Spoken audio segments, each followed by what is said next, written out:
Hi friends, welcome to my YouTube channel Sanjay academy. कैसे हैं आप सभी लोग। आज हम लोग सीटेट नवंबर 2012 का पेपर करने वाले हैं। मोस्ट इम्पोर्टेंट पेपर है। जब ये पेपर हुआ था नवंबर 2012 में, तो उस बार इसका रिजल्ट मात्र 0.61% गया था। ये विश्व का सबसे ज़्यादा, वर्ल्ड का सबसे ज़्यादा टफ एग्ज़ाम बन गया था। फेल होने का रिकॉर्ड इसमें बन गया था। अब आप समझ सकते हैं कि 99.39% लोग इसमें फेल हो गए थे। तब देखते हैं कि किस प्रकार से पेपर आया था, कैसा पेपर था। तो आप इसमें कहाँ पर स्टैंड करते हैं, कितना स्कोर कर पाते हैं, उसको करिए। ठीक है, तो आराम से हम करेंगे। सभी लोग अपना स्कोर बताएंगे कमेंट बॉक्स में। तो चलिए अपनी क्लास को स्टार्ट करते हैं। जो भी लोग नए हों चैनल को सब्सक्राइब कर लें, क्लास को शेयर कर दिया करें और लाइक कर दें। देखिए पहला क्वेश्चन है हमारा,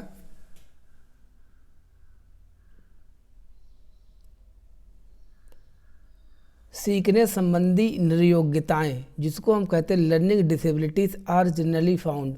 सीखने संबंधी नियोग्यताएं सामान्यतः उन बच्चों में पाई जाती है विशेषता जिनके पैतृक अभिभावक इस प्रकार की समस्याओं से ग्रसित होते हैं। पैतृक का मतलब होता है अनुवांशिक। औसत से श्रेष्ठ बुद्धि वाले बच्चों में पाई जाती है। लड़कियों की तुलना में अधिकतर लड़कों में पाई जाती है। ये तो जेंडर वाइज हो गया। अधिकतर उन बच्चों में पाई जाती है जो शहरी क्षेत्रों की अपेक्षा ग्रामीण क्षेत्रों से संबंध रखते हैं। तो ये भी बात गलत है, लड़का लड़की वाली ये भी बात गलत है। औसत से श्रेष्ठ बुद्धि वाले वो तो प्रतिभाशाली बच्चे होते हैं। तो इसमें हमारा पहला वाला सही हो गया। क्वेश्चन नंबर 2, एक बच्चा जो से ग्रस्त है, आपको यहाँ पर बताना है किस बीमारी से वो ग्रस्त है, किस चीज़ से वो ग्रस्त है।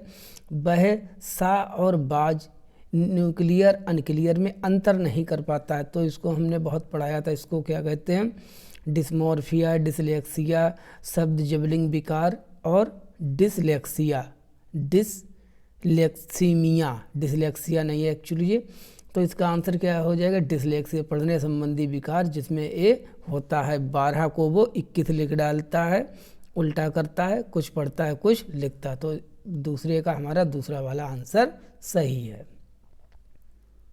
क्वेश्चन नंबर 3 है,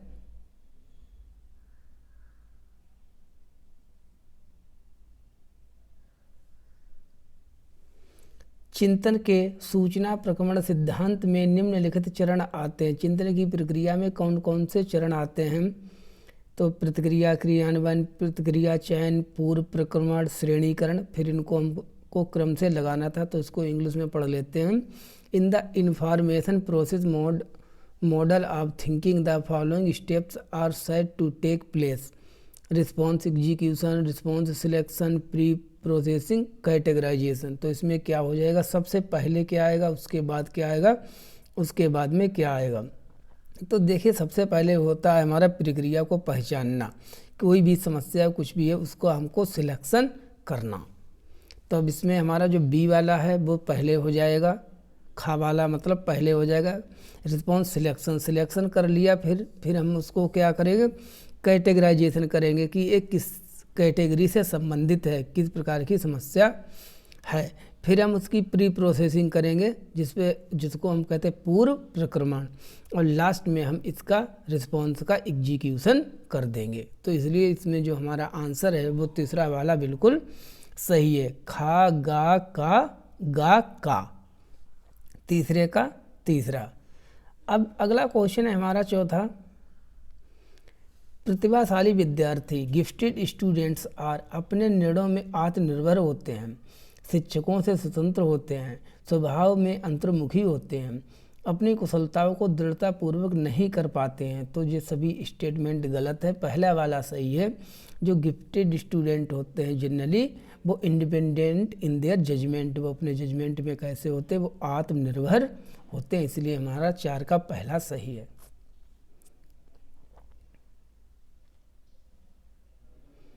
आंशिक पुनर्बलन क्या है? आंशिक पुनर्बलन पार्शियल रीइंफोर्समेंट सतत पुनर्बलन की अपेक्षा अधिक प्रभावी होता है, सतत पुनर्बलन की अपेक्षा कम प्रभावी होता है। वास्तविक कक्षा कक्ष में अनुप्रयुक्त नहीं किया जा सकता। पशुओं को प्रशिक्षित करने में सर्वाधिक कार्य करता। तो आंशिक पुनर्बलन क्या होता है? ये हमारा सतत पुनर्वलन की अपेक्षा कम प्रभावी होता है। Partial reinforcement. क्वेश्चन नंबर 6, शारीरिक रूप से अक्षम बच्चों को सामान्यतः, अब जो बच्चे इनका शरीर ठीक से नहीं है उनको भ्रम हो जाता है, इसको मैंने पढ़ाया हुआ है, Alexia, dyslexia, dysgraphia, dysthymia, dysmorphia वगैरह। तो उन बच्चों में कौन सा विकार होता है? डिसग्राफिया नहीं, ये तो पढ़ने संबंधी है। डिसकैलकुलिया गणित संबंधी है। डिसलेक्सिया पढ़ने संबंधी है। डिसग्राफिया था, सॉरी, डिसग्राफिया है लिखने संबंधी और डिसलेक्सिया पढ़ने संबंधी। तो डिस्थीमिया एक विकार होता है जिसमें व्यक्ति को भ्रम हो जाता है कि उसके शरीर के अंग या तो छोटे हैं या अल्प विकसित हैं। तो 6 का हो जाता है हमारा दूसरा सही। क्वेश्चन नंबर 7, किशोर का अनुभव कर सकते हैं। किस चीज़ का किशोर अनुभव कर सकते हैं? जीवन के बारे में परितृप्ति के भाव, दुश्चिंतता और स्वयं से सरोकार, बचपन में किए गए अपराधों के प्रति डर के भाव, आत्मसिद्धि के भाव। एडोलसेंट में एक्सपीरियंस, वो क्या कर सकते हैं?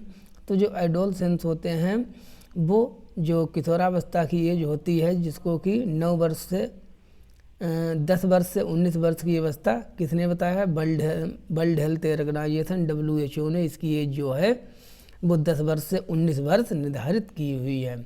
तो वो दुश्चिंतता और स्वयं से सरोकार। वैसे तो इसकी उम्र जो है 11 वर्ष से 18 वर्ष है, 12 से भी 18 है। निम्नलिखित में से कौन सा सूक्ष्म गतिक कौशल, एक होता है स्थूल गतिक कौशल, एक होता है सूक्ष्म गतिक कौशल। तब सूक्ष्म माने छोटा, जिसके करने के लिए हम फाइन छोटी छोटी मसल्स का प्रयोग करते हैं, उसको क्या कहते हैं? फुदकना, दौड़ना, लिखना, चढ़ना। तो सभी काम देखिए, फुदकने के लिए मतलब कि होपिंग के लिए, दौड़ने के लिए, चढ़ने के लिए हम बड़ी बड़ी मसल हाथ पैर का प्रयोग करते हैं, लेकिन लिखने के लिए हम केवल अंगुलियों का प्रयोग करते हैं, फिंगर्स का प्रयोग करते हैं। इसलिए लिखना है, कलरिंग है, पेंटिंग है, ये सभी कैसे आ जाते हैं? हमारे सूक्ष्म गतिक कौशल के उदाहरण हो जाते हैं।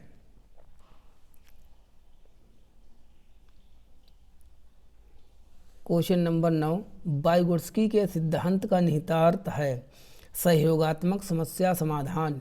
प्रत्येक विद्यार्थी को व्यक्तिगत रूप से दत्त कार्य देना, दत्त कार्य का मतलब असाइनमेंट देना। प्रारंभिक व्याख्या के बाद कठिन सवालों को हल करने में बच्चों की सहायता ना करना। बच्चे उन बच्चों की संगति में श्रेष्ठतम रूप से सीख सकते हैं जिनका बुद्धि लब्धांक IQ उनके बुद्धि लब्धांक से कम होता है। तो सभी नॉनसेंस हैं। तो वाइगोत्स्की जी ने सहयोगात्मक समस्या समाधान की बात की है। इसको मैंने वाइगोत्स्की वाली क्लास में पढ़ाया हुआ, और वाइगोत्स्की की ये ट्रिक वाली क्लास बनाई है। अगर आपने वो नहीं देखी है तो देख लें, उसमें मैंने वाइगोत्स्की की रिलेटेड ट्रिक बताई है। अगर आप उसका प्रयोग करेंगे तो आपका आंसर हमेशा सही जाएगा। तो 9 का हमारा पहला वाला सही है। क्वेश्चन नंबर 10, निम्नलिखित में से सबसे छोटी इकाई है भाषा में अर्थ को इम्पोर्टेंट करना। अर्थ की सबसे छोटी इकाई वाक्य, रूपिम, स्वनिम, संकेत, प्रयोग, विज्ञान, प्रेगमेटिक्स। तो देखिए, इतना तो सभी को पता है कि प्रेगमेटिक्स और वाक्य तो हो नहीं सकता। भाषा की सबसे छोटी इकाई एक हमने पढ़ाई थी फोनीम, एक थी मॉर्फीम। अगर आपको ध्यान आ रहा हो, आपने पढ़ी होगी। तो देखिए, भाषा की सबसे छोटी जो इकाई है, ठीक है, मीनिंगलेस, जिसका कोई अर्थ नहीं होता है, बहुत ही फोनीम, जिसको हम क्या कहते हैं? जिसको हम कहते हैं स्वनिम। यहाँ पर पूछते हैं भाषा की सबसे छोटी अर्थवान इकाई, which is smallest unit meaningful unit of language. उसको कहते हैं M for morpheme, M for meaningful. तो इसमें हमारा आंसर क्या हो जाएगा? मॉर्फीम, अर्थात रूपिम होती है। तब इसका आंसर क्या हो जाएगा? रूपिम। अगर यहाँ पर पूछा होता भाषा की सबसे छोटी इकाई, तब स्वनिम होता, लेकिन अर्थ की बात की कहते हैं, तब इसका आंसर मॉर्फीम हो जाएगा। ट्रिक से याद रखना, M for morpheme, M for meaningful. अगला क्वेश्चन है हमारा क्वेश्चन नंबर 11। 16 वर्षीय बच्चा बुद्धि लब्धि परीक्षण में 75 अंक प्राप्त करता है, उसकी मानसिक आयु है। तो 75 अंक, मतलब ये 75 अंक क्या है, IQ लेवल है उसका 75। 16 वर्ष का बच्चा जो उसकी वास्तविक एज है। एक मैंने आपको फार्मूला पढ़ाया था, IQ बराबर MA/CA मल्टीप्लाई 100। MA का मतलब होता है मेंटल एज, मानसिक आयु जितना वो काम करता, CA मतलब क्रोनोलॉजिकल एज और वास्तविक उम्र। तो IQ उसकी कितनी है, IQ है उसकी 75, मेंटल एज मानसिक आयु कितनी है, वही तो हमको निकालना है मानसिक आयु, तो MA को ऊपर रखिए, और CA क्रोनोलॉजिकल एज उसकी कितनी है, 16 वर्ष का बच्चा है, गुणा 100 कर दो, तब MA बराबर निकल कर आ जाएगा 75, 16 से मल्टीप्लाई हो जाएगी और 100 नीचे आ जाएंगे, 25 तियाँ 75, 25 चौकू 100, 4 एकम 4, 4 चौकू 16, 4 तियाँ 12, 4 गुणा 3 बराबर 12। है कोई ऑप्शन, हाँ ऑप्शन नंबर 4। तो 12 वर्ष जो बच्चे की है वो कौन सी, वो मेंटल एज है। मेंटल एज कितनी है, 12 वर्ष। क्वेश्चन नंबर 12, बुद्धि लब्धांक सामान्यतः रूप से शैक्षणिक निष्पादन से संबंधित है। IQ स्कोर्स आर जनरली को रिलेटेड विद एकेडमिक परफॉर्मेंस। पूर्ण, उच्च, माध्यम, कम से कम। बुद्धि लब्धांक सामान्यता रूप से शैक्षणिक निष्पादन से संबंधित है। IQ scores are generally correlated with academic performance. तो कैसे है जे है हमारा मॉडरेटली, ठीक है। क्वेश्चन नंबर 13, निम्नलिखित में से कौन सा सीखने के लिए अधिकतम रूप से अभिप्रेरित करता। सबसे ज़्यादा आपको सीखने के लिए कौन अभिप्रेरित करता है, बाह्य कारक, असफलता से बचने के लिए अभिप्रेरणा, बहुत सरल या कठिन लक्ष्यों का चयन करने की प्रवृत्ति, लक्ष्यों को प्राप्त करने की व्यक्तिगत संतुष्टि अर्थात इंटरनल मोटिवेशन। मोटिवेशन 2 प्रकार का होता है, बाह्य और आंतरिक। एक, दूसरा, तीसरा, इन तीनों में बाह्य मोटिवेशन की बात कही गई है, चौथे वाले में आंतरिक मोटिवेशन की बात कही गई है, इसलिए चौथा वाला बिल्कुल हमारा सही है। क्वेश्चन नंबर 15, बहुबुद्धि सिद्धांत हर बार क्वेश्चन आता है, हॉवर्ड गार्डनर ने दिया था। हॉवर्ड गार्डनर की बुक थी द एबिलिटी ऑफ मैन। इसमें इन्होंने 8 प्रकार की बुद्धि बताई है। निहितार्थ देता है सिवाय एक को छोड़कर, जो निगेटिव प्रश्न है। विषयों को विभिन्न तरीके से प्रस्तुत किया जा सकता है, सही है। विविध तरीके से सीखने का आकलन किया जा सकता है, ये भी सही है। संवेगात्मक बुद्धि बुद्धि लब्धि से संबंधित नहीं है, अच्छा। बुद्धि प्रक्रमण संक्रियाओं का एक विशिष्ट समुच्चय है जिसका उपयोग एक व्यक्ति द्वारा समस्या समाधान के लिए किया जाता है। Intelligence is a distinct set of processing operations used by individual to solve the problem. तो इसमें तीसरा वाला जो वो सही नहीं है, और पहला, दूसरा, चौथा सभी सही है, और जो सही नहीं है वही हमारा आंसर हो जाएगा, क्योंकि क्वेश्चन कैसा था, निगेटिव। तो 14 का तीसरा सही है। क्वेश्चन नंबर 15, एक समान जुड़वा भाइयों में से एक को सामाजिक आर्थिक रूप से धनाढ्य परिवार द्वारा गोद लिया जाता है, दूसरे को एक निर्धन परिवार द्वारा। मतलब 2 बच्चे हुए किसी के, ठीक है, एक को अमीर परिवार वाले ने गोद ले लिया, एक को गरीब परिवार वाले ने गोद ले लिया। 1 वर्ष के बाद उनके बुद्धि लब्धांक के बारे में निम्नलिखित में से क्या अवलोकित करने होने की सर्वाधिक संभावना है। आपने अवलोकन किया 1 साल बाद क्या होगा। निर्धन परिवार वाले लड़के की अपेक्षा धनी सामाजिक आर्थिक परिवार वाला लड़का अधिक अंक प्राप्त करेगा। दोनों समान रूप से अंक प्राप्त करेंगे। धनी सामाजिक आर्थिक परिवार वाले लड़के की अपेक्षा निर्धन परिवार वाला लड़का अधिक अंक प्राप्त करेगा। सामाजिक आर्थिक स्तर बुद्धि लब्धांक को प्रभावित नहीं करता है।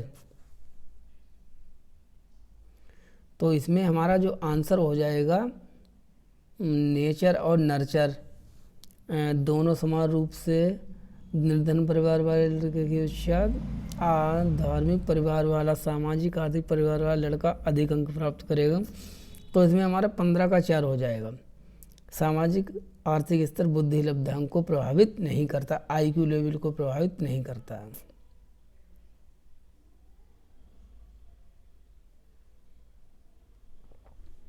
16 सीखने के लिए आकलन, सीखने के लिए आकलन पहले किया जाता है, निम्नलिखित का ध्यान रखता है सिवाय, सिवाय का मतलब होता है निगेटिव, नहीं को छोड़कर, किसका ध्यान नहीं रखता है। विद्यार्थियों की अधिगम शैलियाँ बिल्कुल रखता है, विद्यार्थियों की क्षमताएं, विद्यार्थियों की आवश्यकताएं, विद्यार्थियों की त्रुटियाँ। सीखने के लिए आकलन निम्नलिखित का ध्यान रखता है, learning styles of student, strengths of student, needs of students, mistakes of student, सभी को ध्यान में रखता है, बस विद्यार्थियों की अधिगम शैलियों को छोड़कर। सीखने के लिए आकलन पहले किया जाता है, तो इसमें हमारा हो जाएगा तीसरा ने दूसरा हो जाएगा विद्यार्थियों की क्षमताएं। 17 एक सशक्त विद्यालय अपने शिक्षकों में निम्नलिखित योग्यताओं में से किसे सर्वाधिक बढ़ावा देगा? स्मृति, अनुशासित स्वभाव, प्रतिस्पर्धात्मक अभिवृत्ति, परीक्षण करने की प्रवृत्ति, memory, disciplined nature, competitive aptitude. Competitiveness तो आपको करनी ही नहीं है, सशक्त विद्यालय हो चाहे कैसा भी हो, तब ये तो गलत हो गया। परीक्षण करने की प्रवृत्ति, स्मृति, अनुशासित, डिसिप्लिन भी नहीं होगा। मेमोरी, अपने निम्न शिक्षकों में निम्नलिखित योग्यता में से किसे बढ़ाएगा? टेंडेंसी टू एक्सपेरिमेंट, परीक्षण करने की प्रवृत्ति। तो 17 क्या हो जाएगा हमारा 4। 18 मोनिका जो गणित की शिक्षिका है, राधिका से एक प्रश्न पूछती है। राधिका से कोई उत्तर न मिलने पर वह तुरंत मोहन से दूसरा प्रश्न पूछती है। जब उसे महसूस होता है कि मोहन उत्तर बताने में संघर्ष कर रहा है, तो वह अपने प्रश्न के शब्दों को बदलती है। मोनिका की यह प्रवृत्ति यह प्रदर्शित करती है कि वह राधिका को किसी उलझनपूर्ण स्थिति में नहीं डालना चाह रही। इस तथ्य से पूर्णतः परिचित है कि राधिका सवालों के जवाब देने के योग्य नहीं है, अपने सवाल के प्रति थोड़ा घबरा गई है। मोहन का पक्ष लेकर लिंग भूमिकाओं में रूढ़िवादिता को बढ़ावा दे रही है। इस क्वेश्चन को दोबारा पढ़िए। मोनिका जो गणित की शिक्षिका है, ठीक है, शिक्षिका है, राधिका से एक प्रश्न पूछती है। राधिका से कोई उत्तर न मिलने पर वह तुरंत मोहन से दूसरा प्रश्न पूछती है। जब उसे महसूस होता है कि मोहन उत्तर बताने में संघर्ष कर रहा है, तो वह अपने प्रश्न के उत्तर को बदलती है। मोनिका की यह प्रवृत्ति प्रदर्शित करती है कि वह डालना नहीं चाह रही है, तो ये भी गलत। तो सबसे है मोहन का पक्ष लेकर लिंग भूमिकाओं में रूढ़िबद्धता को बढ़ावा दे रही है। भाई जब टीचर थी मोनिका, तब उसको जब लड़की से और राधा से जब क्वेश्चन पूछ रही थी, तब भी तो उसको मॉडिफाई करना चाहिए था, लेकिन वो लड़कों को प्रेफरेंस करके फिर अपने क्वेश्चन को मॉडिफाई कर रही है। तो जो मोनिका नाम की टीचर है वो लिंग रूढ़िबद्धताओं को बढ़ावा दे रही है। तो 18 का हमारा 4 हो जाएगा। 19 विद्यालय में लिंग भेदभाव से बचने का सर्वोत्तम तरीका क्या है? बचने का संगीत प्रतियोगिताओं के लिए लड़कियों की अपेक्षा अधिक लड़कों का चयन करना, शिक्षकों द्वारा उनके लिंग पक्षपातपूर्ण व्यवहारों का अधिसंज्ञान, पुरुष एवं महिला शिक्षकों को समान संख्या में भर्ती करना, विद्यालय में लिंग भेदभाव को दूर करने के लिए नियम बनाना, कड़ाई से उसका पालन करना। The best way to avoid gender discrimination in a school में be selection of more boys than girls for a music competition, meta cognition of their gender biased behaviours by teacher. तो इसका जो हमारा है वो आंसर बिल्कुल correct second वाला होगा। जैसे आप टीचर हैं, आप अध्यापिका हैं या अध्यापक, आप स्वयं से क्वेश्चन पूछिए ना कि अगर आप मेटा कोग्निशन का होता थिंकिंग अबाउट थिंकिंग, अपने सोचने के भी बारे में सोचना कि क्या मैं टीचर हूँ, क्या मैं सही कर रहा हूँ, गलत कर रहा हूँ, ऐसा तो नहीं मैं कोई लिंग पक्षपात कर रहा हूँ। तो टीचर को जब तक स्वयं का अपना व्यवहार चेंज नहीं करेंगे, तब तक लिंग पक्षपात विद्यालय में कहीं भी सही नहीं हो सकता। तो 19 का जो है बचने का सबसे सर्वोत्तम तरीका, हाँ यही है, होगा 19 का दूसरा। क्वेश्चन नंबर 20 विद्यालय में नियमित उपस्थिति के लिए वंचित बच्चों को प्रोत्साहित करने का निम्नलिखित में से कौन सा तरीका सर्वाधिक उपयुक्त होगा। बच्चों को आकर्षित करने के लिए प्रतिदिन 5 रुपये देना, कि जो वंचित वर्ग के गरीब परिवार के बच्चे आएंगे उनको हम 5 रुपया रोज़ देंगे, जिससे वो रोज़ स्कूल आ जाएंगे। आवासीय विद्यालय खोलना, बच्चों को विद्यालय आने की अनुमति न देने को कानूनी दंडनीय अपराध बनाया जाना। विद्यालय द्वारा बच्चों को एकत्रित करने वाले एक व्यक्ति को नियुक्त किया जाए जो प्रतिदिन घरों से बच्चों को लेकर आए। तो क्या करेंगे हम, विद्यालय में नियमित उपस्थिति के लिए वंचित बच्चों को प्रवृत्त करने में कौन सा तरीका सबसे ज़्यादा बेस्ट रहेगा?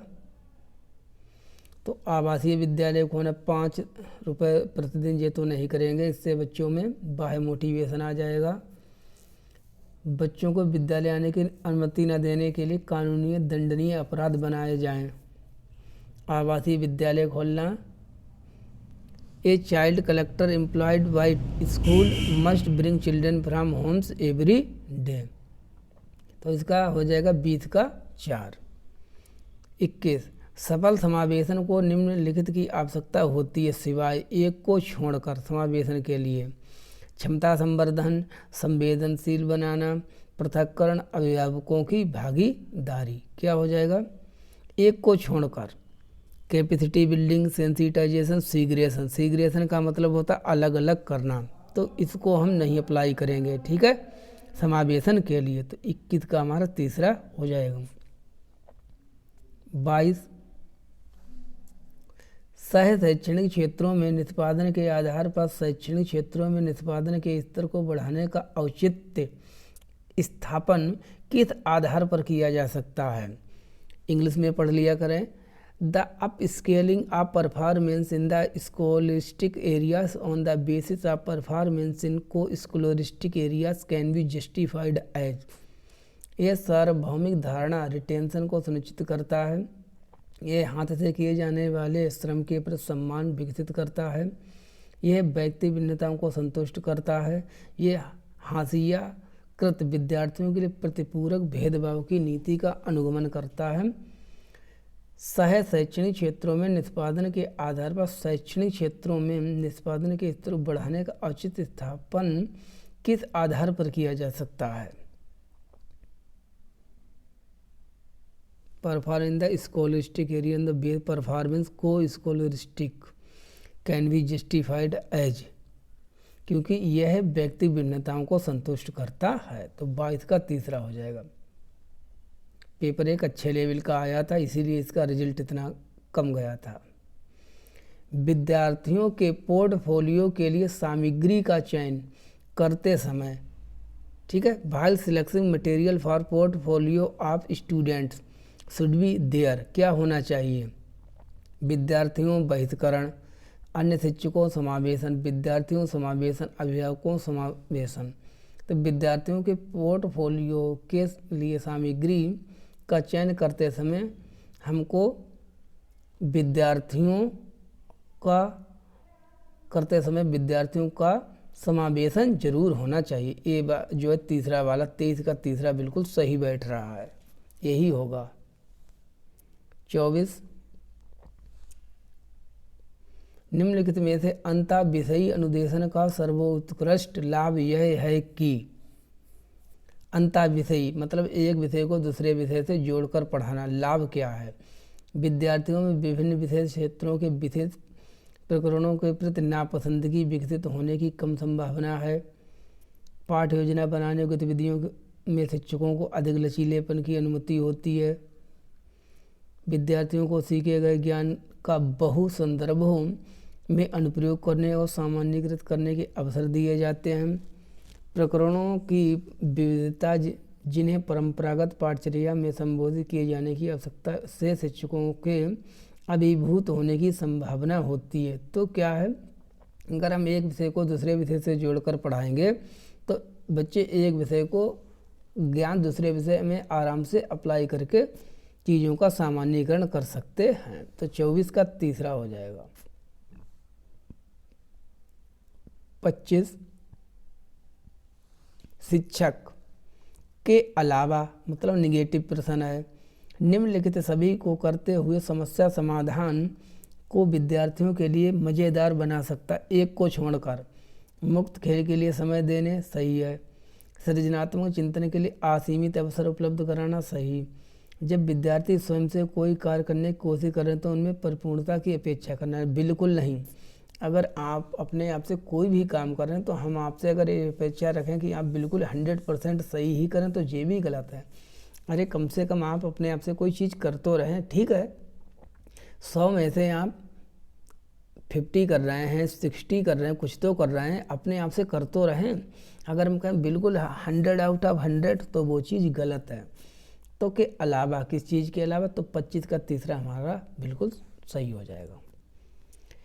26, वे शिक्षार्थी जो समृद्ध ज्ञान और शैक्षणिक दक्षता की हार्दिक इच्छा प्रदर्शित करते हैं उनके पास होता है, क्या होता है? इंग्लिश में पढ़िए।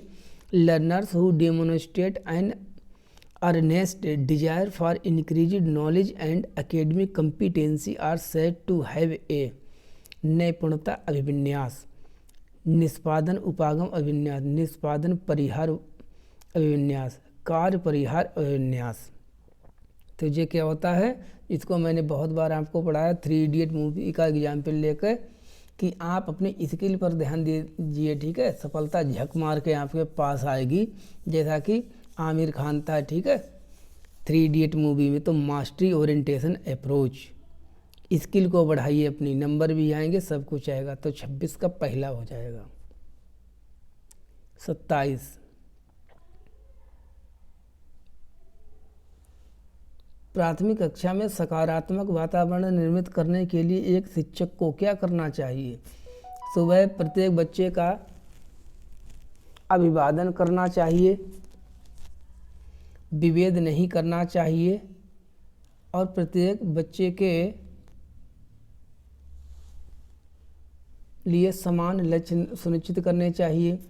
समूह गतिविधियों के दौरान समाज समिति के आधार पर उन्हें अपने समूह बनाने की अनुमति देनी चाहिए।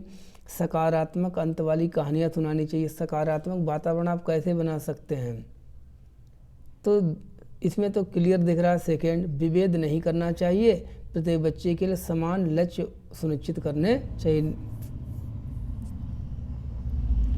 सुबह प्रत्येक बच्चे का अभिवादन करना चाहिए। Not discriminate, set the same goal for every child, allow them to make groups on their own the sociometry का मतलब समाज मिति, मतलब वो जिस समाज संस्कृति से आते। During group activities narrative story with positive endings, तो इसमें सभी गलत हैं। जो फोर्थ वाला है वो बिल्कुल सही है।